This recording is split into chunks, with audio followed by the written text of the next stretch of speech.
Hi friends, Susan Blackwell from the Spark File here to let you know that the doors are open for the Spark File Illume, a 9-month group creativity coaching mastermind that invites you to be the Chief Creative Officer and Chief Marketing Officer of your creativity. But what does that mean? That means in 9 months in Illume, you will clarify and advance your big creative goals and learn how to effectively share your work with the world. Now, if you're listening to this and you're an experienced creative or an accomplished professional who seeks a space where it is safe to attempt something you've never tried before, or complete a big creative project, or take your work to the next level and acquire the skills needed to share your creative work with the world, Illume might be right for you. We are calling in emotionally intelligent, high-functioning creatives who are ready to level up. You can find out more by going to thesparkfile.com/Illume, but do it now to find out if Illume is right for you and to save with early bird discounts. That's thesparkfile.com/Illume. Take a leap, take a risk. Go to thesparkfile.com/Illume and join us for Illume. The Sparkfile podcast may contain profanity and other adult content. Please use your discretion. When I bump into something that inspires me, I dump it in my spark file. Could be something that I want to make or how I want to be. I pump it in my spark file. I jump into my spark file. Let's open up the spark file. Welcome to the Spark File, your one-stop fortress of solitude for creative inspiration. I'm Laura Camian. And I'm Susan Blackwell. If you're an OG Sparkler, welcome back. If you're joining us for the first time, welcome to you. But you may be asking yourself, what exactly is a Spark File? Where do I get one? What do I file in it? These are such good questions.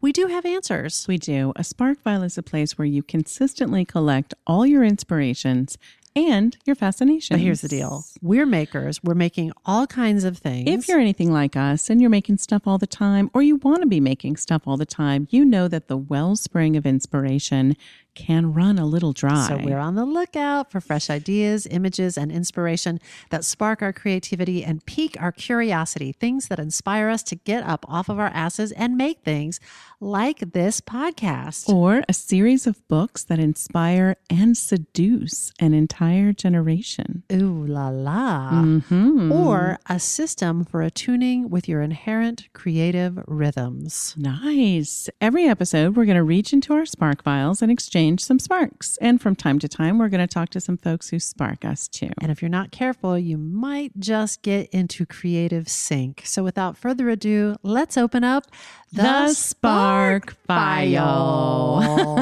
Blackwell. Baby Cans. Hi. Hi. Oh, Blackwell.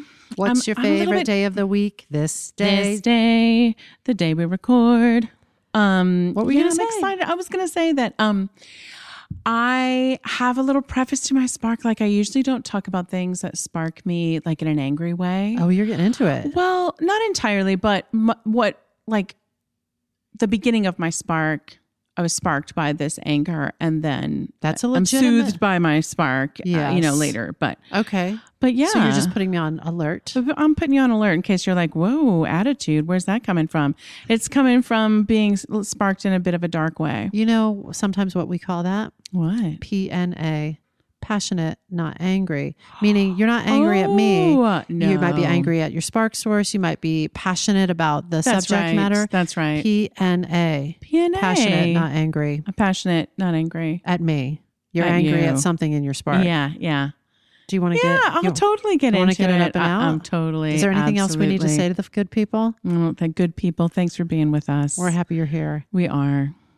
Now I'm going to tell you something that annoys the crap out of me. Camian's about to spit fire. Yeah, I'm pissed. Like, I don't know. I mean, I'm just going to say it really bothers me when women that I know don't want to be associated with feminism or with women's rights in general, just in a general sense, like a little bit of like a poo-pooing of that, or it's just like, ew, I don't want to be in proximity of that. Know?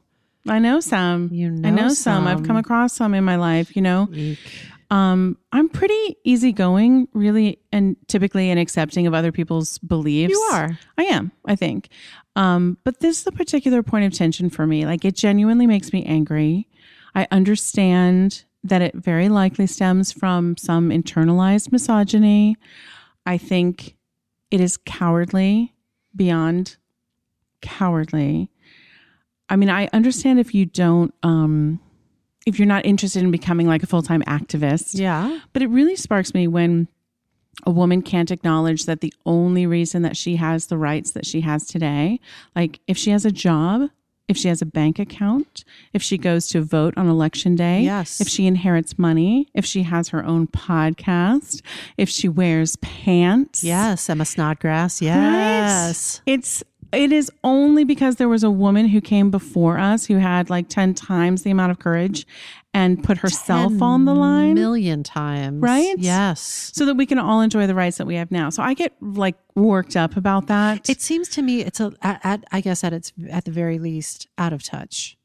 Like it's just out of touch with what came before you, That's out right. of touch with what it could be and it could return to if you're not careful about it. That's exactly right. It seems, I mean, I told you I saw the whatever hashtag. the opposite of woke is. It seems asleep. Hashtag asleep. I saw the hashtag restore patriarchy this week. Boy. I told you about that, right? Yes. And I don't really want to give it any credence or Energize it. it. But it was a really not subtle reminder that there are people out there who would happily remove the rights that women have gained over the last 100 years if they had the chance. Oh. And I do know, like I have come across these women in my life, and maybe it's less so now because I think collectively we've expanded our awareness. But I also think like a younger generation of artists are coming up who are fearless and not worried about telling, quote, women's stories or Black stories or transgender stories. They're telling stories of the human experience and busting through these boundaries that I think even in our lifetime, I've had women years ago criticize plays I've written because they were about women as they were like, it's like women's stories. Or I've had friends just sort of poo-poo the concept of women's rights of like, I don't know, like we have them. Can we just shut up about them sort of feeling? Easy for you to say, lady. But it's a very privileged position to brush them off as if we don't need to pay attention to them anymore. It is. And the fact is, like, we can only sit comfortably at home or at your place of employment thanks to the hard work of stronger, braver women who came before us. Agreed. And one of those women is a woman named Colette. Do you know much about Colette? I know of the existence of this person. Yes. But not much more. Okay. I feel, this podcast should be called All the Shit I Don't Know. Like, I feel like this should be something I should know. I feel like I should know this writing. I and feel this this way all the time with your Sparks as well. And it's like, I know we can't know everything. I know we can't know everything. But I also think it's a testament to my fair to midland education. And my struggles learning, frankly. Like I think I've said this to you before. I don't know if I've said it on the podcast, but I feel like I didn't learn how to learn until I was in my mid-20s. Yeah. That's a lot of lost time for learning. I agree, but I think time. that's true of a lot of people in this country who, we were just taught one way. And as your one of your earlier Sparks rejected princesses, I think, mentioned, like, there's just so many women, like, even if you had been paying attention in class, that we didn't learn about. You're right. I don't think I was paying attention in class. Well, then that's on you. But I do pay attention when you talk. Thank God I was here to tell you. So, Colette, this woman lived an extraordinary life, and she truly pushed the conversation of gender rights forward.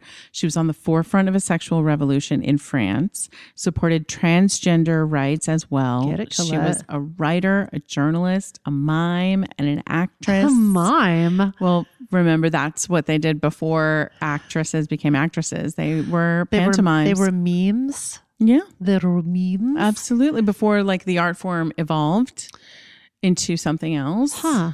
pantomime. I love that list and that there's mime sandwiched in mime. there. Fantastic. Her accomplishments on paper are impressive, but even more impressive is how she lived her life. And in doing so, paved the way for the next generation of women to live with more freedom. Yes. Amen to that. So let me tell you a little bit. She was born Citadine Gabrielle Colette, January 28, 1873. 1873. That's right. Her last name was Colette. That's correct. And she went by Colette? Eventually, yes. Eventually.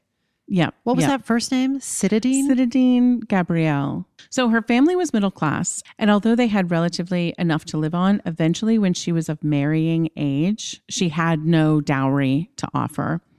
But nonetheless, one of her father's friends, Henry Gaultier Villars, proposed to her. He'd been smitten with her for some time. They married when she was 20 and he was 34. Oh, boy. Smitten with her for some time. That's right. I know it was a different time, but... It was somewhat remarkable that they married, like a small bit remarkable, because he was a well-known author and publisher, and he went by the pen name Willie. He was very well-to-do in Paris society, and he really, let's say, got around. Got around with the ladies? Mm-hmm. Okay. In general, he was a big part of the salon culture that we've talked about in different episodes. He was on the scene. He was on the scene. He was and in he was the a mix. He was a big voice on the scene too. Yeah, he wasn't just, tagging along. Say his name again. Well, he went by Willie. So that's how you know him. Willie and Colette. Willie and Colette. Colette. There are 2 characters so far. Colette there and we Willie. go. Okay. But he was among the movers and shakers and idea makers in this society. And he technically, he could have had his pick of Paris ladies, but he fell for Colette and he proposed. And I mention this, the remarkableness of this, mostly because I think that in the general sense, there was an underlying gratitude that she and her family had for him because he married her in spite of not having a dowry. That he had many, many other options, and he married her even though it was of no benefit to him. And that was something that he kind of hung over her when things eventually got ugly between them. So I'm just putting, just flagging that. Love. They married for love. I mean, I think he did love her. I do think they loved each other, but I think that it was very much that sort of mentor-mentee type of relationship. And he, over time, you could see his pattern, he really loved the wide-eyed young ladies who just idolized him, and less so when the woman found her own voice and opinions. So he was a well-known author and publisher. He ran a factory of ghostwriters, essentially. Oh. And they cranked out articles and novels, and all of them were attributed to Willie. Under his name? Under his name. Wow. That is correct. I'm fascinated by that. Well, it wasn't long before Willie had Colette writing for him as well. Oh. And he eventually pushed her to write a book based on her experiences as a young girl coming of age. Not how he put it, but that's essentially what she wrote. And that book became Claudine at School. And it was published with Willie as the author. Wow. Everyone was reading this book. Everyone. Wow. Smitten with the character of Claudine. She was the first of her kind, really. She was a sassy, feisty, female teenage voice in literature, which really had not had a place in literature before. And of course, the author, Willie, was the talk of the town. The book flew off the shelves, and they sold the theatrical rights, and there was immediate demand for a second book. But Colette wasn't much interested in writing a second book. Willie pushed her. At certain points, he would even lock her in a room to force her to write the pages. Oh, my God. This is our moneymaker now. You have to write these pages. Oh, I guess she had some value then, huh? That's right. So she wrote another called Claudine in Paris, and then 2 more, Claudine Married and Claudine and Annie. All of them are semi-autobiographical, and all of them listed Willie as the author. Fuck. Exactly. God damn it. It is hard to overstate the influence of this book on popular culture. of that time, like girls and women dressed like, I suppose it just hit me as I was saying that, like Harry Potter now. Yeah. Like girls and women dressed like the character of Claudine. They cut their hair in this scandalous bob that like Colette had. They merchandised out the wazoo. Soap, lingerie, perfume, cigarettes, all branded Claudine. Wow. And, they were like slightly bit, I don't know, risque, sensual. Yeah. Sensual. Yeah. So over the years, Colette and Willie, their marriage continued to have ups and downs. He continually cheated on her. And eventually she began stepping out with other women as well. Yes. He seemed to be okay with her. Get your needs met. Get your needs met, Colette. He seemed to be okay with her and other women, but he drew the line, like if she wanted to sleep with another man. Interesting. Yeah. At one point, she had an ongoing affair with a woman and was enjoying said affair and keeping it like as something that she owned. Like, this is my business. And he's like, you should write about it. You should. She's like, I'm not going to write about it. It's mine. Kind of stay out of it. Yeah. So Willie goes around her and behind her back and starts having an affair with the same woman. I mean, that tells you, yeah, that's right. I just choked myself. Take a sip of water. Yeah, I mean, kind of shows you like what a dick. He just continually, it was like a kind of continual sickness that he had to like hurt her or undermine her like over and over again. Do you know what I mean? Always like he was going to be in charge of this. So despite the incredible success of the books, they always seemed to be teetering on the edge of financial ruin. You're kidding. Oh, no, because he was spending money the perfume, on the book, all the sales. Where the hell did that money go? Wow. His prostitutes, gambling, cigars, nights on the town. Like he just, because he had to like keep up this lifestyle. So remember that she did the work, the hours and hours and hours of writing. He made the deals with the publishers. He got paid the money. He spent the money. His name was still on the cover of these books? Yeah. Okay. Willie. She had no control over the earnings that she was bringing in. Nothing. That was all under his control, as was the norm. Lest we forget, like making your own money as a woman is a relatively recent thing. Yeah. Yeah. So every so often she would threaten that she was going to leave him. She would push him to like get both of their names on the next publication of the book. Cause she like at this point, what's wrong with that? Because there's no chance that it's not going to be successful just by adding her name to it. It's like Willie and Colette. Right. But he would refuse over and over again. He would claim that the publisher wouldn't go for it, or he would claim that stories by women wouldn't sell. And I think that is both like laughable, but also tragic. Sidebar. I think I mentioned to you, I saw a video of Reese Witherspoon talking about this very same topic, not Colette, but the idea of women's stories. Of her being met with this. In like 2017 or 2018. And she had a career of being told that women's stories wouldn't sell. If she tried, she'd fall on her face. She'd lose all of her money. And by God, she started her own production company. And we have Big Little Lies, Wild, Little Fires Everywhere, which is coming out this year. And she's made a shit ton of money supporting women, writers, actors, directors, and more. Telling women's stories. Telling women's stories. So here we are 100 years later, still fighting the same fight, still saying, these stories have worth. They have value. There are people who want to hear them. Representation matters. People want to read about themselves. So back to Colette. At one point, she began dating a woman who in our time we might call transgender. But there was no language really to describe it at that time. And also no evidence that she had any surgical changes made to alter her biological body, but she definitely identified as a man. She dressed as a man, and not just your basic pants. She went for the full 3-piece suit. Nice. She smoked cigars, and she fully admitted that getting away with it was easier for her because she was wealthy and she was royal to a degree. She was the niece of Napoleon III. Oh. And somewhat of a celebrity, both due to her fearless, open lesbianism and her masculine behavior. She's a major fucking side spark. Her name is Matilda de Mornay. She went by Missy.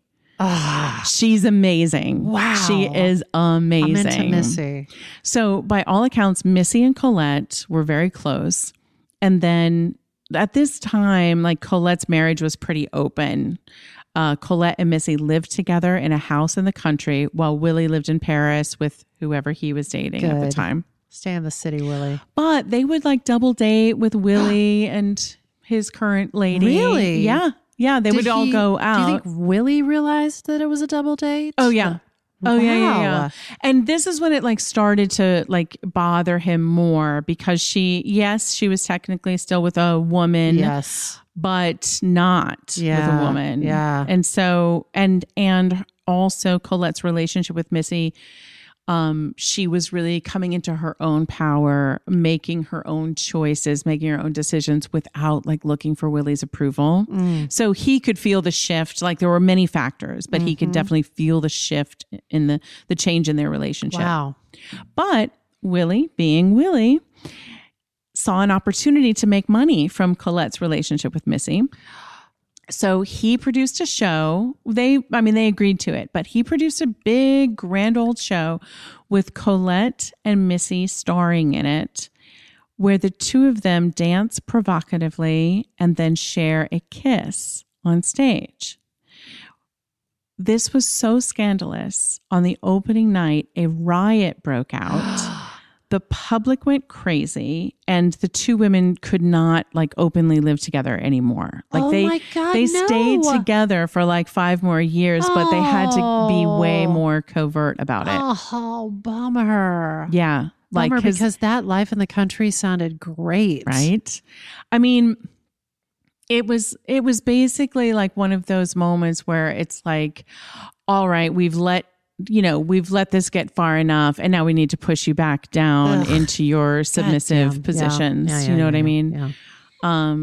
But also like, I just found it so, again, with what is my deal with these things that are like 100 years old and still illustrating like the kiss on a stage just last year, the prom. To have two girls kissing on the Macy's Thanksgiving Day Parade. Yeah. And still people like clutch their pearls. Still, we are working on the most basic human rights in this country. Grow up. But at least no riots broke out this time. 100 years later, we all at least stayed calm, or maybe threw things at our TV. I have no idea. Good. Throw something at your nice flat screen TV. There you go. Throw a beer bottle at it, you dumbass. Sorry, you were saying.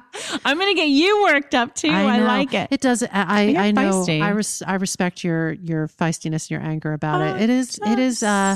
It's angry making. I mean, we're just talking about equal rights. Good Lord. Do you know what I mean? Like, and also just let people live their authentic, true selves. Just fucking let people be themselves. People live. So during this time, Willie still held like a little bit of power over Colette. Again, part of it may have been this sort of like, I married you despite not getting anything out of it. Like you owe me. I took a chance on you kind of dynamic. But also entangled business-wise and also like contractually. And also, is it still a time when what's theirs is his? Oh, for sure. Oh, he owned all of it. Yeah.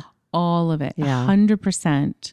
And like I said, they have this sort of mentor-mentee kind of thing. And up to this point, everything she did, she sought his approval to some degree. I can only imagine what he would need to do to keep somebody that powerful. Well, he had sort of the societal setup of the time, but I can also imagine just a lot of horse shit to kind of keep her quoties in her place. 100%, because he had also introduced her into this salon culture where there were greater freedoms for women than it's like coming into a liberal bubble. Yeah. Right. Yeah. And being like, oh, here, none of these things exist in here. And here in Brooklyn. But in the larger sense, they're all very, very much intact. But it's funny that you question what he might have to do to lose the reins on her, I guess. When she found out that he had sold the publisher all the rights to the Claudine novels in perpetuity, everything, for next to nothing, because he needed to get out of the debt. She was so livid. That was it. That was the last straw. She finally, yes. And she left him done. Fuck. That's it. So they were like separated for a few years, but she left him. Creative labor. All of her labor had been sold for a song to somebody else in perpetuity. That is correct. That's fucking deep. So she leaves him. And when she did, Willie ordered his assistant to destroy the original manuscripts of the books. God, I keep gasping and clutching my own pearls. Jesus Christ. Yeah. And the books were written entirely by her in her handwriting. Like they had little notes in the margins from him. Like clearly he was operating much the way an editor would, which is not nothing for sure, but certainly a note here and there is nothing close to having written the book, you know? Oh my God. But he was growing increasingly worried that people would find out that he didn't write the books because this was his greatest success as well. Do you know what I mean? So fucking twisted up. So Colette and Willie separated. She worked to make her own living. She performed on the stage, touring small theaters as a mime and as an actress, playing music halls across the country. Sometimes she played the role of Claudine in skits, the character she created. Yeah. But since she didn't own the copyright to the character that was based on her, there wasn't a lot that she could do with it. Yeah. She struggled to make ends meet, but she did relish in the idea of making her own money. She eventually, at first she proclaimed she would never write again, but she eventually took pen to paper and wrote The Vagabond.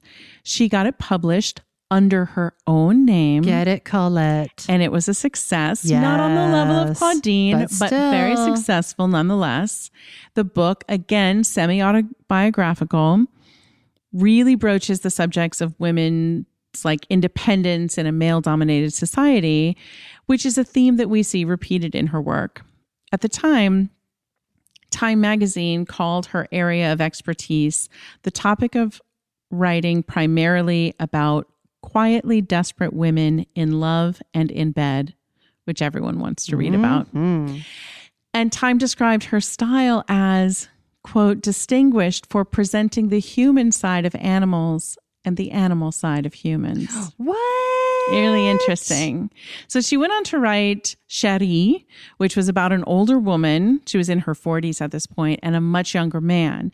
In her real life, she had married again to a wealthy editor and then seduced his son, her stepson, who was 16 at the time. Oh, she is. Colette. Wow. Funny thing is, this was barely even a scandal. I mean, it broke up her marriage, her second marriage, but she had lived her life so openly and wrote about such sexual or at least sensual topics. It didn't faze anyone. And again, it's the sexual revolution in France, basically, which is probably its own spark. Like we're talking about the 1920s here. And in France, like lesbianism was all the rage. Women were gaining freedoms and women like Colette were leading the charge. So at this point, her second marriage had failed, but she was living with the general understanding that she was the greatest woman writer France had known. Wow. Ever. And like, that's how people wrote about her. Wow. She like won awards and she didn't struggle with getting the credit that she deserved, which is really amazing that she got to know that in her lifetime for sure. Yeah. But like I said, due to that affair with her stepson, her second marriage didn't last. They got divorced and she remarried one more time to a man like 15, 16 years younger than her. And his name was Maurice Gudiquette. In 1941, here's a little history lesson for you. If you recall, I'm opening up my mind for history. 1941. 1941 is a big year in history. It is. Europe was at war. Yeah. The Germans defeated and occupied France. So That's if you're not living in good. France, that's where Colette was. The Germans had occupied it. And we're talking about Nazi Germans. We're talking about Nazi Germans occupying and taking over your town. Yeah. So if my town was Paris. If your town was Paris, it was occupied. So Colette was 67 years old. Oof. and her husband was Jewish. Oh. The Germans came to her apartment and arrested him. They kept him for several months. Oh. He managed to be released thanks to the help of some business connections he had. Oh my God. But reportedly, Colette never really stopped worrying that the Germans may come back at any time. Of course. Which is a real worry. And this is really curious, and it's another spark for me. I want someone to dig into because I didn't find any more info. I read that during the German occupation of Paris, Colette wrote several articles for pro-Nazi newspapers. And she wrote a novel that contains anti-Semitic slurs. This really fascinated me because she loved her husband. They stayed together many more years until she died. And we can presume she did not actually have pro-Nazi sentiments. Yeah. But question, is this the kind of thing you do to prove your loyalty and try to get your husband back? Is this something you do to keep your family safe when you're living in a city that is occupied by Nazis and your profession is a writer? Yeah. I'm curious about this. I didn't find any more about this, but if there's some Colette scholars out there and you know more about this, please share your info. I'm so sparked to know. How interesting. Yeah. Yeah. I'm fascinated. The thing but that's so fascinating do. About everything that you're saying about Colette is that she is a complex, nothing is black and white. That's right. So much is fluid in her life. So it's interesting that this has some fluidity in it too, though it may have been about the preservation of herself and of the people she loved. That's right. That's right. And we don't know. Somebody might know. Someone but might these know. two ladies sitting here, we don't know. We don't know. So you might think that this woman has lived a very full life. Yes. What else could I possibly have to share in this spark? Can't imagine. You don't know. You don't in even her know. 60s, you don't even know. In her 60s, Colette wrote what would become her most famous work in her 60s. Oh, yes. And it was called Gigi. It was made into a film first. I cannot stop gasping. It's so crazy. It was made into a film and then it was adapted for the stage. And the person that Colette handpicked for the role of Gigi was a then unknown actress named Audrey Hepburn. Colette actually got her career going. The show was a huge hit. Audrey took the world by storm and the rest is history on that front. But it's just another thing that we have to thank Colette for. This is amazing. What an amazing life. I think it's interesting how some people are just, I don't know, Maida Wagner, are they A-listers? Are they big wave riders? Some people just have these gigantic lives. Seriously, but it could have all been so different. Had she, you can see the points where the road diverged into two different choices. And she could have stayed with Willie. Yeah. Her work could have been published under his name for her entire life. And who knows how many women out there that is the case, from history. Spark, that she wrote her most famous work. I don't know if it's her 60s. best work because I haven't read all this, Colette, but in her 60s, she was throwing it down. Mm-hmm. That inspires me. That inspires me as well. And that she didn't just curl up and, there's a part of me when I read that her work was semi-autobiographical. These 4 novels that she wrote are beyond Harry Potter scale success of the time. And that was taken from her. She lost, essentially she lost it, and that she rebounded from that. This is a spark too, though. This is a spark too.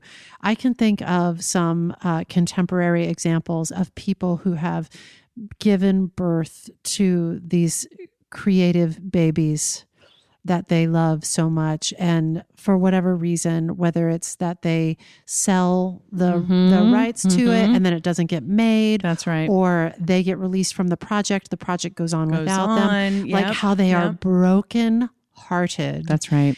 And this is a beautiful piece of inspiration about how that can happen, and that can feel like your life has ended, but there is life after that loss. So much. There so is much creativity life. after that loss. And to know yourself as a creative being, that there's way more inside of you. Like Still it wasn't so the only thing that you ever painful. had. But yes. But yes, there's more. So painful. There's more. There's more. There's more. There's more. And Colette shows us there is more. So in all, she wrote over 30 books and short stories. Yes. She was nominated for a Nobel Prize in Literature, among many, many other awards. I didn't even go into that. Wow. In 1931, when Willie died, they had not spoken since the divorce. She fought to get the authorship of the Claudine books back. Again, I gasp.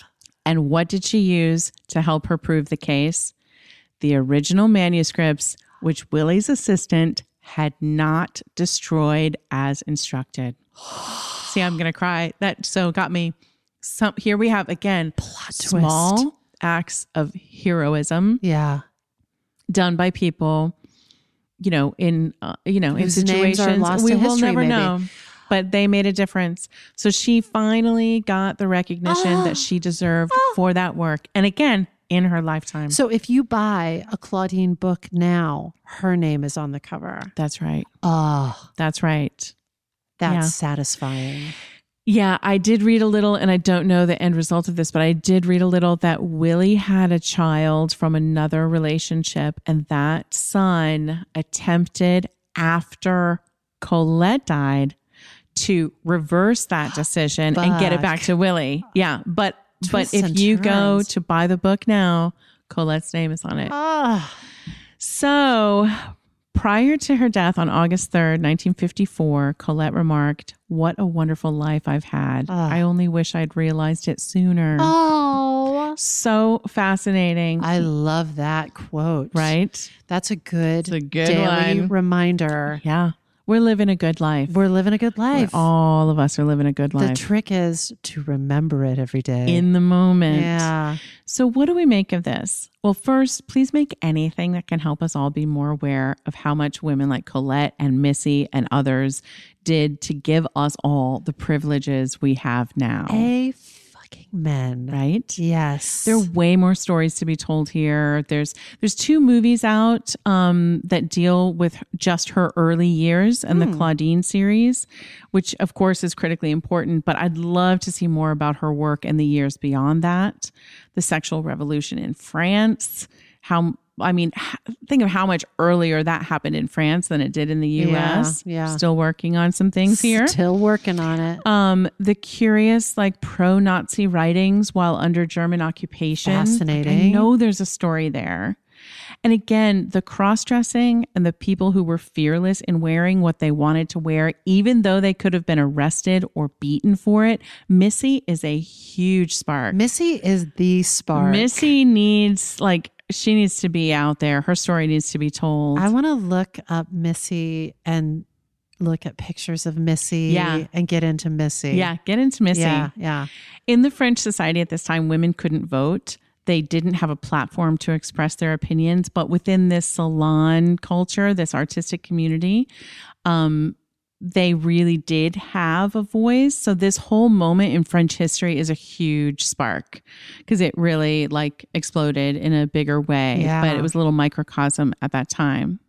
So at the time of her death, Time magazine wrote in Colette's obituary, "She died a revered national institution, yet fulfilling in every way the wish that she herself had made many years before."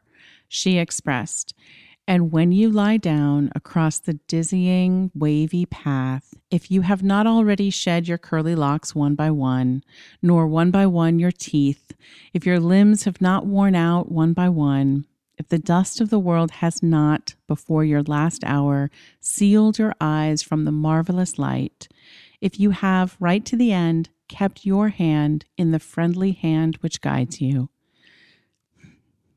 lie down smiling, sleep happily, and sleep privileged." And there I say, thanks to the sacrifices and the risk-taking on the part of Colette and Missy and many others, we are indeed privileged. Oh, Camion. What a fucking spark that is. That's a spark. Thank you. I feel like I missed this whole chapter. I knew that, like, when I think of Colette, I associate it with being in like either a feminist bookstore, That's like right. an LGBTQ That's right. context. And I just feel like there's this like missing puzzle piece that you have begun to fill in. Oh, I'm so happy with this spark. because there's so much, and she was popular with everyone. Everyone was reading her, like those Claudine novels. Everyone was reading, men, women, like the Nanny boys, Diaries girls, of the day. Everyone, Yes. Yeah. Oh my God. What a fascinating spark. Thanks. Thank you. That was great. Thank you. That was great. I can't wait to hear what you've got for me. I feel like our sparks in a way might brush up against each other. Really? But we'll. Oh, I can't wait. I love when that so happens. lightly. So lightly. Good. Settle down. Just a nudge. Manage your expectations. We'll be back in a second. Cams. Yeah. Somebody listed something on Instagram and it was such a spark and I just wanted to share it out. This is from an account. Wait, are we recording? Yeah. Oh, hi. Somebody on Instagram named Wendy Mac, MAC, posted this. I'm just going to read it. 7 years ago, a group of artists, writers, non-profiteers, entrepreneurs, and cinema lovers pooled our money and purchased the Rio, a historic single-screen movie theater in Russian River, California. We invested time, sweat, love, and money to restore and build up the 1950 theater, continue its community tradition, and help it to grow into a broader arts and event space. As expected, we went through heaven and hell with the place, from ping pong tournaments to Oscar night parties to flood repair to blowout weddings to you name it. The Rio hosted it. It's been a fabulous, fun, and fulfilling ride, but with most of us now living at a distance and many of us with new/young kids, changing jobs, etc., it's gotten so we can't give the Rio the local love it needs and deserves. So we are now looking for the right people to take on the theater and help it become the epic film/art/community event space it can be. It has Christo fabric draped ceilings and hand-painted movie poster murals, a full restaurant/cafe out back with tons of seating and huge adjacent lawn, and it's right next to the Russian River. All the info about the sale is online. Just type in the Rio Theater, Monte Rio for sale, and you'll find us. It's bittersweet to let it go, but we're psyched for the Rio to become all it can be while continuing on as the historic gem it is. Hit me up if you've got any cues, and I'll point you in the right direction. And then there are a series of... Are we buying the Rio Theater? Is this my birthday gift? It's really beautiful. Oh and my God. I just thought for the right person, I'll just show you a quick pic. Just a quick pic. For the right person, it could be super cute. Look at the lobby. Oh my God. They did a fantastic They did a really nice job. Wow. So I wanted to put it out here on the Spark File because it might be a spark for somebody. Save this theater. Save this theater. That's fantastic. I totally have fantasies about a theater and art space, like taking an old school and converting it into a cultural center. I think would be incredible. There's a nice start. Do you want to move out to Monte Rio, California with me? With you, yes. Why, yes. I thought you were just going to send me out We there. don't have a down payment. We don't know how to run Not a a theater. But problem. hey, this sounds like the great start of a great family movie. Anyway, where We are bought we? a farm. Sparking. We We bought bought a a theater. zoo. We bought a theater. But enough about that. Welcome back. Welcome back. Let's jump into your spark. I want your spark. Here we go. My spark title this week is In the Creative Flow. This spark originally came to me from our friend of the podcast, Celia Keenan-Bolger. Celia! CKB is a human spark file. Yeah, CKB that is true. texts me the best sparkly sparks all the time. I know. I have like green eyes, like shooting envy over at you. Your eyes just flashed at me. Like, no. I've never seen that expression. Although I do have friends, and I thank you very much, who send me sparks. Please keep It's so sending. helpful. We love it. And we're so Yes. thank you for it. Thank you, CKB. If you'd like to be shouted out on the Spark File podcast, send us sparks. Spark sources today include the podcast That's So Retrograde, the podcast Reignite Wellness with JJ Virgin, a book by Elisa Vitti and other sources, which I will cite as we go. Trigger warning, aka TW, aka T-dubs. I'm going to be talking about the human body, nutrition, exercise. If any of that freaks your shit, do what you got to do. Also, I just want to say up top, I'm not a doctor. I'm not dispensing medical advice. If any of what I'm going to share sparks you, it's up to you to do more research, consult an actual medical professional. I also want to say this spark is not only for those who identify as female, it's also for people who love, support, collaborate with, lead, and follow those people. Let's get into it. Woo! Cams. Yeah, babe. Sparklers. I want to share something with you. I'm not proud of it, Oh, but it's true. Okay. I have been having a period for almost 40 years. That's not the part I'm not proud of. Double negatives. I don't know how to say that. I'm not ashamed of that part. Of having a period for 40 years. The part I'm not proud of is the fact that even though I've had roughly, I did the math, 468 menstrual periods, I am still surprised when I get my period. Still. Oh, is this happening? Always okay. surprised. I am not at all attuned with all that jazz.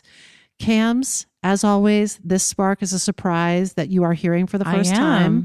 I don't want to put you on the spot, so you can weigh in on this as much or as little. You can share your personal experiences as much or as little as you like. That being said, are you attuned with your menstrual cycle? Fuck no. I have to say, I was going to add in willingly and voluntarily.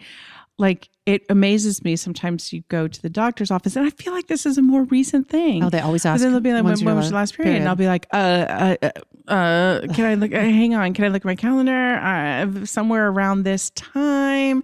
But they say it as though it's just something you've locked in your brain. Like, oh, well, in February, it was February 16th, as though you have that top of mind. Like I've been asked that for years and years. Now, but I don't think like early on, do you remember? I kind of think I do. So who decided it? I don't know. Listen, we're going to get into all of it. After all of these years of having a period, I still find myself out of touch. Here's a fun story. Remember in our conversation with Pippa Sue, the story I told about being late to the table read of the TV pilot we were filming? Same pilot. The following week, I was filming this huge party scene in this. Have I told you this story? I don't know. There's not enough to go on yet. Oh, here we go. I don't think I have. I think you know it. Okay. I was filming this huge party scene at the schwanky West Village loft. I think it was Donna Karen's loft. I think. That's fancy. I'm wearing this amazing costume created by Patricia Field, who did the costume for Sex and the City. Patricia Field has me in this little pencil skirt, bare legs, heels, and I'm filming with Katie Holmes, who starred on that show. And I know this story's got everything. We're about to roll on this shot. There are like 10 million background actors in the scene. All the principal actors in the pilot are in this big party scene. We're all on set. We're all on our marks in the center of the scene. And then all of a sudden, I feel something running down my leg. And this is a true story. You heard it here first. I turned to Katie Holmes and I'm like, fuck, Katie, I think I just started my period. And it's running down my leg. Literally. And there was a bathroom nearby, but there was so much lighting equipment blocking the door. Couldn't access the bathroom. This is a true glamorous show business story. Oh, God. I go behind a potted plant and like a floor lamp, and Katie Holmes creates a human barrier and finds me cocktail napkins that are props from this huge party scene that I somehow, while she body blocks me, I somehow reach up and wrap around my thong to catch the flow. My God. Oh my God, Camian. Between being late to that table read and that surprise starting my period standing next to celebrity guest Katie Holmes, what a pilot adventure. I am surprised I ever worked again. These were close. These were like 2 weeks apart. 1 week apart. Oh my God. I checked my calendar because I was what like, was going on with you? I think I was so excited and busy and so out of touch with ever having when my period came. I just was totally out of tune with it. And this is one of those things like Pippa Sue talks about the gap between when it happens and when you can laugh about it. How long did it take? But I even recognized at the time, I was like, this is a good story. Like me tucked behind Katie Holmes in a potted plant, shoving fucking cocktail napkins up my thong. Oh my God. Show business glamour. My God. So I hadn't told you that story. These are not the stories I had imagined telling on a podcast when we said we were going to start. Remember when we started the Spark File and we were like, let's inspire people's creativity. Let's surprise and delight each other. You are surprising me. And delighting you. And delighting me. So here's another fun fact about me being out of touch with my period. Nathan, my husband, will tell me when my period is coming. Oh, Nathan that's can right. tell from my behavior. That is correct. He tells me that when I become sort of more gentle and sort of, his words, maudlin, when he starts to see the softer side of Sears, he knows my period's coming. And Nathan will give me a heads up. Yeah. When I'm like, I don't know why I feel how I feel. Yeah. He's like, my babe, I Could think it you're be getting your this? period. So all of this is to say I have my head right up my ass when it comes to my period. But this matters. And it matters not just to human beings, it matters to creatives. Yeah. I remember seeing, do you recollect this at all? It made such a huge impression on me that I found it when I started doing the Spark. I found it immediately. Okay. Whitney Houston and Mariah Carey were on the Oprah Winfrey Show years ago talking about how the vocal cords can become inflamed during what Whitney Houston calls the monthly. No. Yes. Whitney said during your period, it can make it harder to sing and your voice can drop like an octave or two. And Oprah goes, so Luther doesn't have this problem. And everyone laughs. But Whitney goes on to say how opera singers, and apparently in the anecdote she was sharing, Mariah Carey won't sing around that time of the month because of the way that so talk about the way it impacts your creative Mariah life. knows when it's happening. Mariah knew enough to be like, I won't be going into the booth today. Wow. And also remember, so we were just sitting down, this was off mic. And if she doesn't want me to tell it, I won't. But we were talking with Bobby Lopez and Kristen Anderson Lopez, and she was saying how she has discerned that the 2 days leading up to her period and the first 2 days of her period, she doesn't speak publicly. Like she doesn't give keynote addresses. She doesn't like to do stuff where she has to have verbal agility because she loses her words around that time. Yeah. That's a big deal for a writer or a speaker or a presenter. So for sure. I remember hearing that thing from Kristen, seeing that thing on the Oprah Winfrey Show and really being struck by it because I, in contrast, am so not in tune with my period. Yeah. Well, me neither, obviously. But I also think that's something to aspire to get your career in a place where you can make those decisions. Like for the rest of us, can you decide like, I'm not giving that presentation or tell my boss, I'm not going to pitch that We're going to get into day. it. Yeah. We're getting into it, Camion. Oh, we're getting into it. Bring it. I want to say this. I think I come by all of this very honestly. We didn't really talk about much of this kind of stuff when we were growing up. And I was super embarrassed by it. And I didn't want to talk about it. I remember being mortified by it. So I wasn't super keyed into it, even though I was, there's a lot of women in my house, but, and I will also say my period has been relatively mild for the most part. I go through sort of the regular menstrual ups and downs that most everyone does, but I've never had a significant health or physical issue that demand that I pay super close attention and do a lot of investigation around this. But I've always wished that I was more attuned with it. But I was also like, fuck, if I haven't figured it out by now, I'm probably not going to figure it out. Just write it out. But then Celia sent me an episode of the podcast That's So Retrograde, hosted by Elizabeth Cott and Stephanie Simbari. And their guest was a woman named Elisa Vitti. This is from Elisa's website, flowliving.com. Elisa Vitti is a total geek when it comes to hormonal biochemistry, functional nutrition, endocrinology, epigenetics, and neuropsychology. She's a graduate of Johns Hopkins University and the Institute for Integrative Nutrition. Her company is called FLO Living, and she has published a book called Woman Code and another book called In the Flow. Elisa, unlike me, has paid close attention to her period. I would say very close She attention. has even made a study of it, first to address her own period and medical issues, and then to share that information with the world. In her TED Talk, she tells the story of how, as a 20-year-old college student at Johns Hopkins University, she had what she called a major hormonal breakdown that changed her life. She weighed 200 pounds. She had painful cystic acne. She was getting her period only 2 times a year.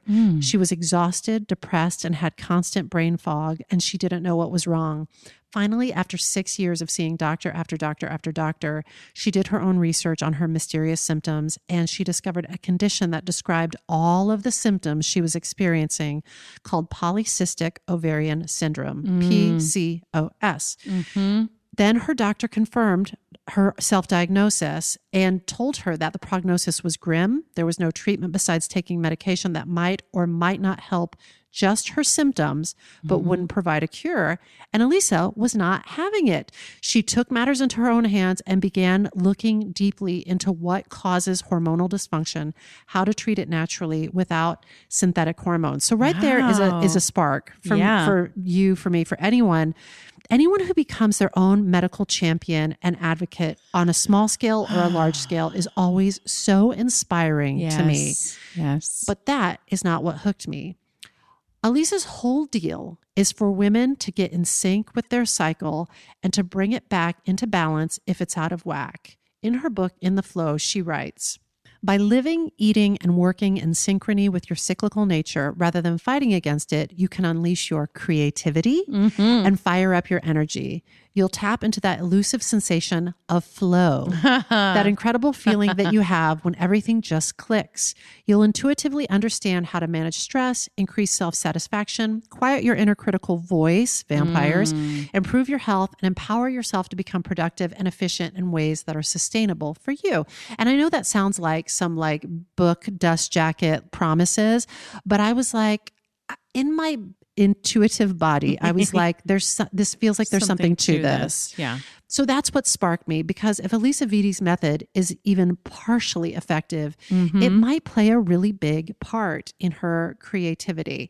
I just want to state that she specifies in the book, I'm not necessarily referring to the traditional sense of creativity, dancing, playing piano, or jewelry making, but rather the sense that you can bring to life the big ideas, projects, and plans you dream about. And I was like, that's creativity. She writes, you'll be able to optimize your creative output according to the predictable nature of your cyclical patterns when your hormones are balanced. And I was like, that's exactly what I'm talking about. And maybe I'm not a jewelry maker, but I want to like get in touch with just like the energetic hormonal balance and flow of it so I can make the most of my remaining time on the planet. That's right. You know? That's right. Optimize it. Yeah. Jumping back, when Celia sent me the link to the podcast That's So Retrograde, I learned a brand new concept. It is the concept of infradian rhythms. Ever heard of it? Excuse me, what? Elisa Vitti writes in her book, we usually only hear about one timing cycle, the circadian rhythm. Circadian is from the Latin words circa, around, and diem, day, describing the solar cycle of one day. Camion, say hello to your second clock, the 28-day infradian rhythm. Your menstrual cycle is rocking on the infradian rhythm. Side spark, infradian rhythm would be an amazing name for an all-girl big band. Infradian rhythm, all women. I mean, come on. Come on. Amazing. But hold on. So it really just means like the 28-day cycle? That is the 28-day cycle. Okay. She goes on, while children, men, and postmenopausal women are operating on a single biological clock, women of reproductive age have a second clock starting at puberty and continuing until you reach menopause. This infradian rhythm is tied to your monthly menstrual cycle, which includes 4 distinct phases: follicular, ovulatory, luteal, and menstrual. The same way your circadian clock plays a role in your daily bodily functions, your 28-day infradian clock influences your brain chemistry and physiology, providing you with unique gifts and strengths at different times of the month. No way. Yes. No way. Are you sincere? Because when I heard this, I was like, I think it's the reason why Celia was like, ugh, and sent this to me. And I was also like, ugh, because I was like, if this is true. Yeah. And it feels in my body that my energies do change as the month progresses, then we could actually be doing something with this. We could be harnessing the right things at the right time. Harness the power of the infradian clock. I'm completely sincere. She claims that you can adjust the way you care for yourself in each phase and harness strengths around your creativity, energy, emotions, and sexuality. You can also rock a female-centered form of time management that works with your hormonal phases to help you get more done with less stress and more enjoyment. In other words, she's expanding the idea of living exclusively by the standard 24-hour clock, which is in alignment with the male hormonal cycle and shifting us to a more sustainable 28-day approach. Oh my God. Isn't that interesting? It's really interesting. I was fascinated by this. And of course, like, yeah, say it. Of course, like, I mean, of course, like our clocks are built not around a woman's cycle, of course, because like women didn't even have a voice or a say in these matters when they were determined. Right. So now we have some more information and we can make some of our own choices about this. That's right. So back to Elisa Vitti. At each of those 4 phases that I just mentioned, you're in a different mindset. Your body is behaving differently. You need different things, and different things may come more easily to you. Yes. Which it's so funny because when I was reading this and I was like, Nathan, I am sparks on sparks with this book. And he was like, is the research there? Like, is that no? And in fairness, he has this good skepticism to him. Of course. And I was like, the research seems to be there. Yeah. And also, I feel this in my body. It feels true. It feels true in my body. Yeah. And I was like, P.S., you're the one that looks at me and is like, hey, softer side of Sears. When I start getting like, when I'm like, hey, babe, I just want to tell you, I love you so much. And he's like, somebody's good. Like he can see it. Different things are at work. Absolutely. Yeah. Yeah. Elisa says, when we match our activities with our unique skill sets during each of the 4 phases of our cycle, instead of expending all our energy trying to force ourselves to focus on similar tasks day in and day out, we can accomplish more of what we truly want to be doing and prioritize what's right for our bodies with less effort. All of a sudden, we shift from feeling like we don't ever have enough time to feeling like we have plenty of time to do all the things that we want and need to do. We have more space to get things done. We can perform at our highest levels and feel more energized at the end of the day. Now, I read that and I'm like, okay, that sounds like change like the external forces that and demands that are on us. Yeah. But there is something I can wrap my mind around, and we'll talk about it a little bit more, about how instead of managing your time according to a circadian clock, if you sort of like parse the things that you want to do around this 28-day cycle, there may be something to this. There may be something to this. I'm waiting to hear, like, can this fold into, again, like the norms of the world that we live in and the demands at work or at home? Can you layer on this map? Yes. Okay. Yes. Okay. Tell me everything. Okay. Well, I will do my best. Yes, I'm not Elisa Vitti, but Yeah. I'll do my best. So, for instance, according to her cycle syncing method, TM, she recommends the following, which I've modified slightly to reflect our creative world. Okay. So the first phase is called follicular. It lasts about 7 to 10 days. And it's all about creativity. Her words. Whoa. She says, the overall hormone effect on the brain is one of openness to new things, creativity, and beginnings. What do you want more of in your life? Where can you set your intentions?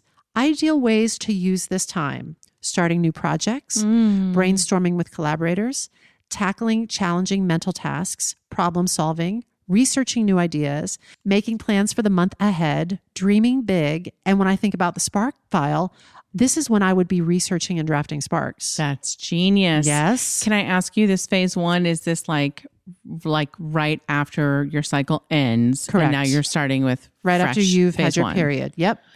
Yeah. Okay. Yeah. And the next phase is called ovulatory. It lasts about 3 or 4 days, and it's all about communication. All about communication, you say. Wow. Lisa says, the verbal and social centers of the brain are stimulated by hormones. Talk about what you want with everyone you speak to during this phase. This is a good time for important conversations. Connect with your community and enjoy being magnetic. Ideal ways to use this time: having important conversations, writing sparks, crafting marketing copy, posting on social media, networking, giving talks, leading workshops, socializing, and I'm going to go ahead and say recording episodes of the Sparkfile podcast. Communicating. Yes, all the things, all the communication Yes. pieces. Yes. The next up, and I will side spark here for a second. Today, I'm in the very end of this phase, the luteal phase, and I'm headed into the menstrual phase. And it's been a challenge because it's not easy for me to talk and communicate right now. I'm a little bit foggy. I'm sort of a little more internal. Yep. And I can see how if we were running the Sparkfile business full time, I don't want to jump my spark, but we could really capitalize on this. Yep. Okay. Yep. Okay. The next phase is luteal. It lasts about 10 to 14 days. So that's a nice long stretch. And it's all about administrative tasks and completion. Elisa says, your brain chemistry is optimized for task and detail orientation and bringing projects to completion. In the first half of this phase, you have some energy to spend with others. In the second half, focus more on taking care of yourself as you're headed into the menstrual phase. Speak up for yourself, say no more often, and set your own firm boundaries. Otherwise, you may become irritated this week. Ideal ways to use this time: organize your desk, your art, or your music studio. Devote time to deep work. Review the fine print, order supplies, organize your files, wrap up projects, help your collaborators meet deadlines. And if we're going to apply this to the Spark file, I would say this is when we do the fine polishing of sparks. Like we've done the big writing, this is when we're polishing sparks. Nice. The last is menstrual. It lasts about 3 to 7 days. This is what we all think of when we think about having our period. Yeah. Though the cycle is running forever. 28 days. You're right, Camille. Sleep. It's all about evaluation, intuition, and contemplation. Elisa says, as hormone levels quickly decline to their lowest concentration, it creates the greatest communication between your two brain hemispheres, the left analytical side and the right feeling side. This means you are best able to synthesize how you feel about situations with the facts and determine the best course of action. Schedule time for analysis and review, and think strategically about where you want to go in terms of the big picture of your life. Allow yourself to turn inward to journal and reflect on where you are now. Ideal ways to use, I can see your brain gears just turning. Yes. Ideal ways to use this time: evaluating the past month, reviewing your monthly planner or bullet journal and noticing patterns, asking yourself if you like the creative projects you're currently working on. Interesting. Asking yourself if your creative goals are headed in the right direction, listening to your gut instincts, taking frequent breaks, and if possible, taking a personal day. And if I was going to layer this onto the Spark file, I would say seeking sparks and assessing and editing podcast content. This would be a good time for me to be editing sound files, for instance, something that is also like maybe a little lower energy, something, but that I can do on your own and alone. What do you have any thoughts before I'm just so curious about, like, one, first of all, it just sounds like an incredible opportunity. Like if you actually could build your life around this. Yeah. And then, I'm pretty much I'm just thinking about how can we layer this on to the realities of the world? Of life. Yeah. I'm thinking about it too. Yeah. She writes, this same 4-step creative matrix plays out in all the projects we undertake and in our business cycles. Let's say you need to update your website, for instance. You'll start with a brainstorming session. That's initiation. Then produce all the copy and images you'll need. That's growth. Then input all the new material and changes. That's completion. Then sit back and evaluate any final tweaks that could be made. That's rest. Whichever phase of the project you're in, you can bring forth the best of your cyclical phase at that moment. I know that, and we'll talk about this, that we can't always align this with the deliverables that are due. Like today, maybe not the best time for me to be on mic trying to communicate, but she speaks to this. So it's not like, oh, all is lost. Yeah. It sounds like there's a little bit of like, when you have the self-awareness, you may still need to record on a day like this, but you are aware of your strengths and your weaknesses, quote unquote. You're maybe kinder and gentler with yourself and you know understanding what's going on. To provide yourself with some remedies that may help you, do that task. I also am thinking about the fact that, cycles tend to line up when you spend a lot of time with other women. And I wonder if this is part of the reasoning, because if you did spend time with the same women, you could... I actually heard a story, this is not from Elisa Vitti's work, but I heard a story recently about this, that the reason cycles line up, the evolutionary biological reason that this journalist was presenting was that there is an alpha female in every group. And evolutionarily speaking, that alpha female got first pick of who she could fuck to get impregnated. And so if she's in her menstrual phase, all the other women's menstrual phases will line up with hers to make sure that she is still alpha and that she still has the pick. So she's not the only one indisposed. Everybody's indisposed during the menstrual phase. I hope that's interesting. I'm curious to know what the science. Sorry, I'm going to play the role of Nathan today. Is there science behind that? I think there's science and research behind that. But you should also know, I don't know what I'm talking about. And I pulled that from some article I read off of social media probably a year ago out of my butt. No, it's an interesting theory. And I could be getting it so wrong. Yeah. Please enjoy. But I think it's like this episode of Bad Science with Susan Blackwell. That it's, equally possible that it is an alignment on this, what do you call the calendar again? The band name? The infradian rhythm.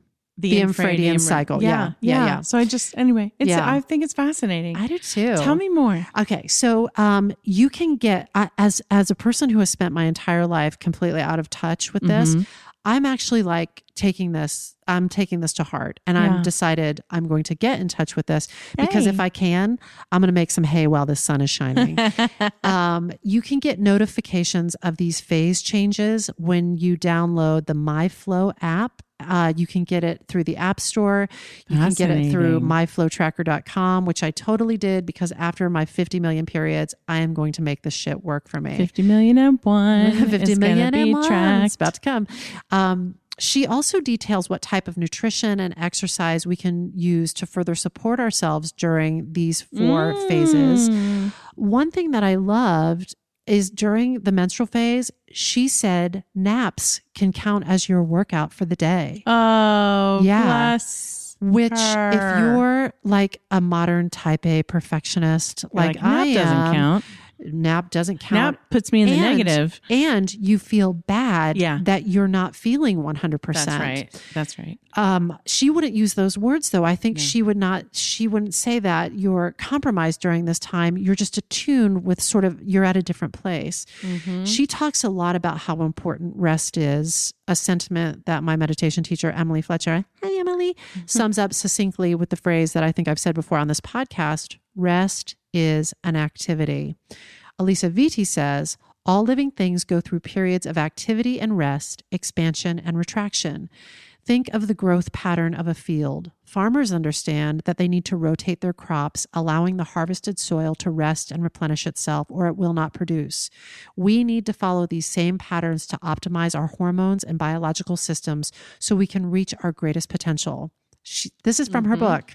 I love the way Julia Cameron, the best-selling author of The Artist's Way, writes about the importance of fallow time being non-negotiable in the creative process. So it's like cutting ourselves this slack during all these periods. not just the ones where we're just like hard charging boss ladies. Right. She goes on, these same patterns hold true for our bodies. If you're constantly doing, you aren't giving your brain and body the rest they need to restore your creative juices. We need to have fallow days to re-energize our minds, bodies, and creativity. Instead of expecting to add ever more to your overwhelming to-do list every day and relying on artificial energy boosters, take time to connect to your body and get grounded. Look for inspiration. Take a walk in nature, watch your dog or cat playing, dance to your favorite song, stretch your body. Give your brain and body time to explore possibilities you never imagined.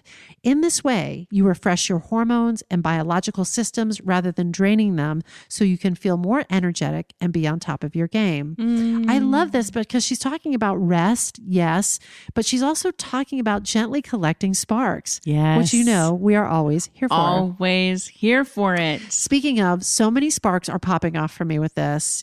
In the Spark File workshop, we talk about these different phases of the creative process. That's right. Gathering creative sparks. It's all about cultivation and curiosity. Fanning those sparks into creative flames. It's all about creating and making. And sharing the light, which is all about communicating.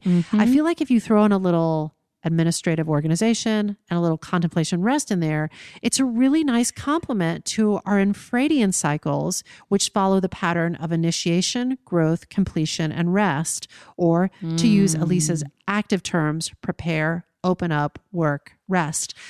I love how all of these cycles kind of, we know these truths to be self-evident, but it's so easy when we're grinding and pounding and trying to always be like at the peak of productivity to forget that there are times where we're resting. There are times when we are being bored. There are times when we're just gathering sparks and looking for that gem that's going to move us into our next period of creativity. That's right. I love it. That's right. Another spark I take from this is, one, to have some basic awareness of where I am at in my cycle, and then lightly planning key pieces of work at optimum times during that cycle. She does acknowledge, to your point, Camian, that this is not always possible. And she says, remember that you can do anything in any phase. You're infinitely creative, communicative, collaborative, and more.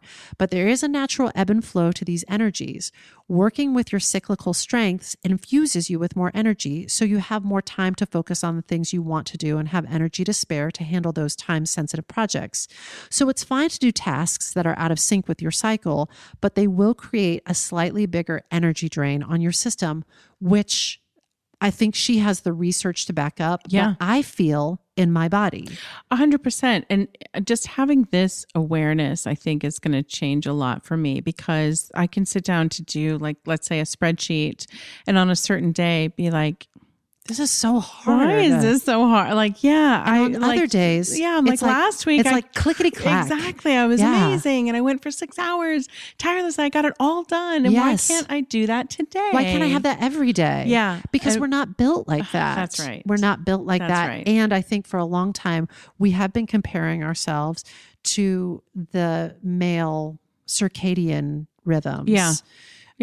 Which is compare and despair, I think. Yeah, for sure. Elisa goes on to say, because you have a second clock, you have an internal code or preferred performance pattern in your body. All you have to do to feel the best possible way and to live the life you want for yourself is to align with this pattern and support it as much as you can. You don't have to try to extend your energy in a 24-hour pattern, because you have the expanse of 28 days to play with. Oh, interesting. When you run out of energy today, you can stop and rest, knowing that you have a whole variety of energy and creativity to play with over the whole month. Now, this actually heartens me because, Camian, I feel like not every day, and I'm trying to go easy on myself, but almost every day, I feel like I have failed the day because I didn't get more things crossed off of my bullet journal to-do list. There are some days in the month where I kill it, and I would love to live there all the time. But it would be, I think, in conflict with this infradian rhythm that she's describing. So it also just heartens me because I'm like, tomorrow's another day. Tomorrow's another day. And we're looking at it in a 28-day period. We got the mid to long range gaze on this. Not this like 24 hours. What did I do or not do? That's right. Fail. That's right. Fail. That's right.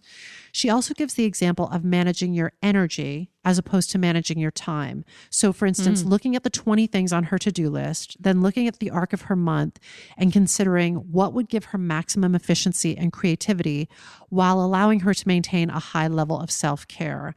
Evaluating her task list and then carefully curating what's really worth doing based on what would be most enjoyable and rewarding. Actively ignoring the inner vampire that said she needed to do everything to get ahead and to do it now. And then she parses out her task list and maps it into her cycle phase by phase. And she said suddenly it all seems infinitely more doable. And she goes from feeling overwhelmed to feeling energized. Wow. It's interesting to me. Wow. Yeah. Just like I know. My mind immediately is like, how are we going to do this? Except for the things that are due when they're due, that and they I know. don't have any flexibility. Yes. Yeah. But I feel like the more and more as you and I build our life and our business together, we could actually implement this. Interesting. In ways, and it doesn't always have to, I don't think anything that you try to do perfectly perfect is fun, but it's something to keep in mind. Yeah. It's something to keep in mind. Schedule in such a way that we're working with our strengths. Yes. And not, fighting when it. we need a nap. Yeah. But it starts with fucking having a clue of when this stuff is happening. Oh yeah. There's that. Just a little side spark. I really like how inclusive her book is. She writes, what if you're trans, non-binary, or taking estrogen or testosterone as you undergo gender transition? How you self-identify or wherever you are in your gender journey, understand that working with your unique reality is available to everyone. How should you approach using the cycle syncing method if you're transgender, for example? For people transitioning to female, following this program may help you feel more connected to your feminine energy, even if you're not menstruating. For those who are transitioning to male but still menstruating, you may prefer to get in tune with the more linear 24-hour male pattern. In that case, you may not want to follow a cyclical program. The bottom line is it's entirely up to you.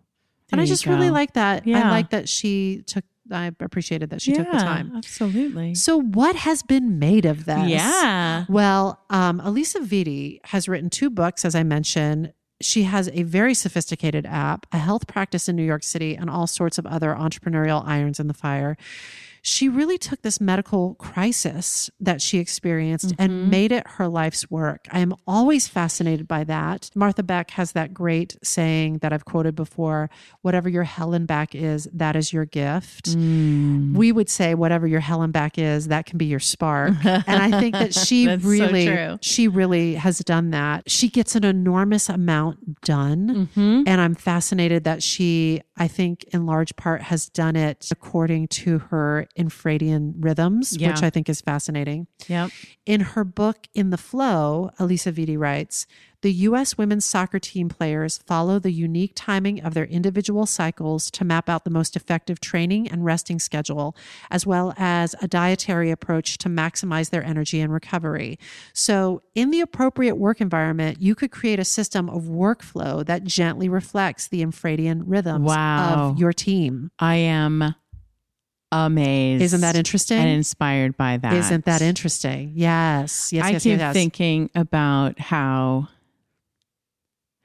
these women that you're describing will be among 100 years from now when we look back, if they weren't doing the work of there are women who are literally giving their life to making periods more understandable, something we're allowed to talk about out in the open, no shame, understanding our cycles. These women are doing the hard work that we'll reflect back on, I think, years from now and say, oh my God, what if they hadn't done that work? I'm so thankful that they did. Yeah.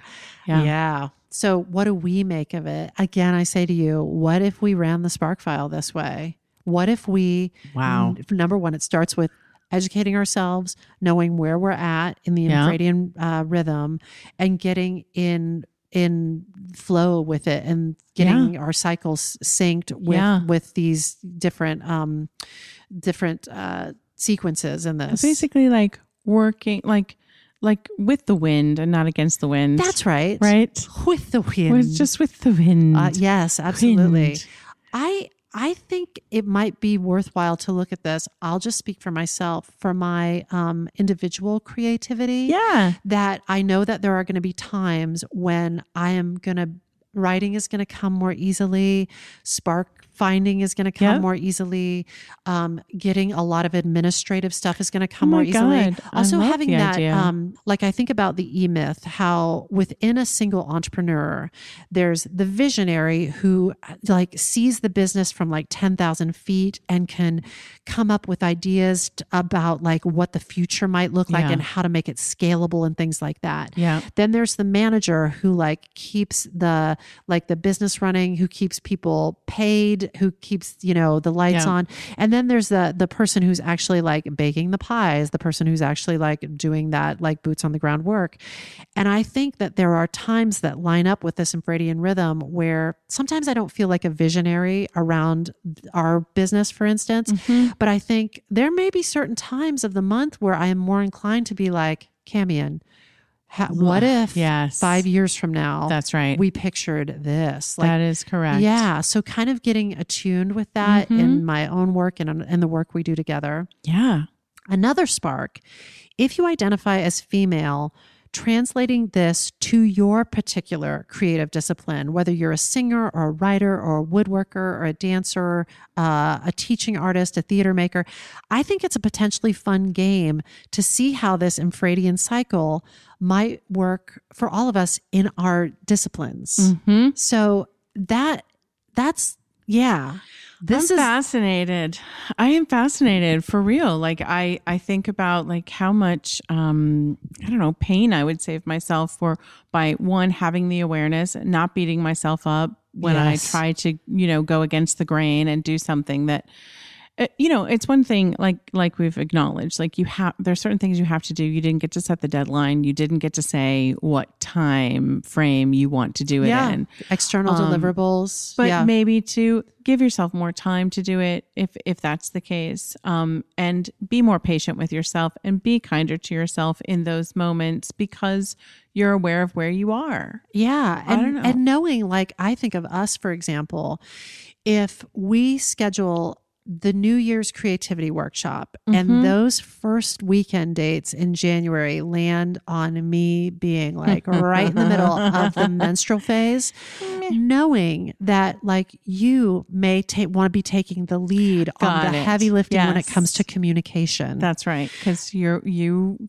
aren't in that mode at that moment. It might take me a few more hours to warm up into the talking. Do you know what I mean? I do. Just things like that. If I knew where you were at in your infradian rhythm and you knew where I was, it might be easier for us to just be able to accommodate each other. Yeah. And when we assign tasks, be like, why don't I take that one today because of where I'm at and how I'm feeling, and you take something else. Totally. Nice. I'm into it. It's a common language, that we need and a common understanding. Yeah. Yeah. Yeah. Love it. So that is my spark. Oh my God. That was the most surprising. Gentlemen, I hope you enjoyed that. Was it? Still with us? Yeah. It was you weren't totally expecting that? I was not expecting that at all. But I'm fascinated. Yeah. I'm into it. And I look forward to kind of in a very like gentle way, just sort of seeing where it takes us and where it takes me. Weave it in. So that's it. I guess this is it. I hope this put another bunch of sparks in your file.